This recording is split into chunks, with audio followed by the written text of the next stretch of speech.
Goeiedag, dit is donderdag 6 November.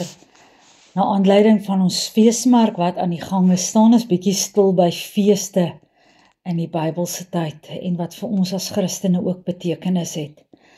Ek lees vir jou vandag Lukas 22 vers 19 tot 20. Toe neem hy, en dis Jesus, brood, spreek die dankgebed uit, breek dit en gee dit vir hulle met die woorde: dit is my liggaam wat vir julle gegee word. Gebruik dit tot my gedagtenis. Met die beker na die maaltyd het hy so gemaak en gesê: hierdie beker is die nuwe verbond, beseël deur my bloed, wat vir julle vergiet word. Vandag en môre staan ons stil by die nagmaal as fees.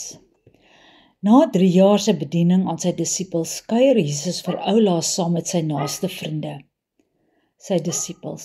Hy het hulle onderrig, opgelei en alles gegee wat hy kon wat vir hulle belangrike taak wat nou voorlê. Hy kyk na hulle met die wete dat dit die laaste keer is wat hulle so saam sal wees. Hy vier die eerste nagmaal saam sy vriende. Hy wou hê dat hulle die groot daad wat hy binne oomblikke gaan doen, sal onthou. Op 'n stadium tydens hierdie ete neem Jesus die brood en bid om die seën. Hy breek dit en hy deel dit aan die disippels uit. Die brood wat Jesus breek was 'n teken van sy liggaam wat hy gaan gee om die ganse wêreld te red. Hy neem dit ook dan die breker en spreek dank daaroor uit.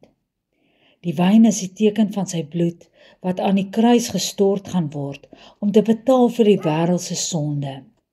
En so is dit dat Jesus in die donkerste nag van die wêreld vol sonde binnekom, die nagmaal instel en daardeur sê: dit is waarom ek na die aarde gekom het, om die gebroke wêreld, die gebroke mense, die gebroke families weer te herstel en vreugde te kan gee.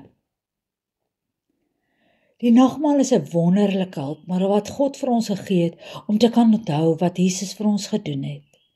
Cas Webmer skryf so mooi: onthou elke keer as jy dit eet, ek is self die paaslam.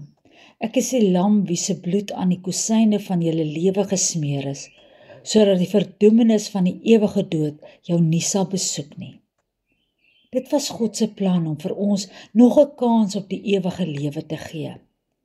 Die nagmaal is daarom 'n feesmaaltyd, 'n vreugdemaal, wat met blydskap en dankbaarheid geniet kan word. Maar wat beteken dit vir ons vandag? Om die nagmaal vandag te gebruik, beteken baie letterlik om in geloof deel te neem aan Jesus se kruisdood. Om dit weer te onthou en oor na te dink. Soos ons vandag gelees het in Lukas 22, toe neem hy die brood, spreek die dankgebed uit, breek dit en gee dit vir hulle met die woorde: dit is my liggaam wat vir julle gegee word. Gebruik dit tot my gedagtenis. Ja, ons eet die brood en ons drink uit die beker tot sy gedagtenis. En ons herdenk die groot gebeurtenis van Jesus se verlossing vir ons aan die kruis. Ons hou deur hierdie brood en wyn Jesus se dood en lyding in ons gedagtes. Maar dit is nie 'n droewige gedagtes nie. Inteendeel, ons vier die wonderlike genade van God dat hy vir ons verlos het. Ons verkondig deur die nagmaal te gebruik ook ons verlossing uit die sonde. Ons is verlos, ons is vry. Daardie toue van die sonde wat ons vasgebind het en wat ons lewe verdruk het, is afgesny. Ons sê vir mekaar en ons bely dit voor die wêreld: Jesus se dood het ons lewe geword. Kom ons bid saam. Here Jesus Christus, U het vir ons U liggaam en bloed gegee, as ons geestelike voedsel om ons te laat onthou van U sterwe aan die kruis.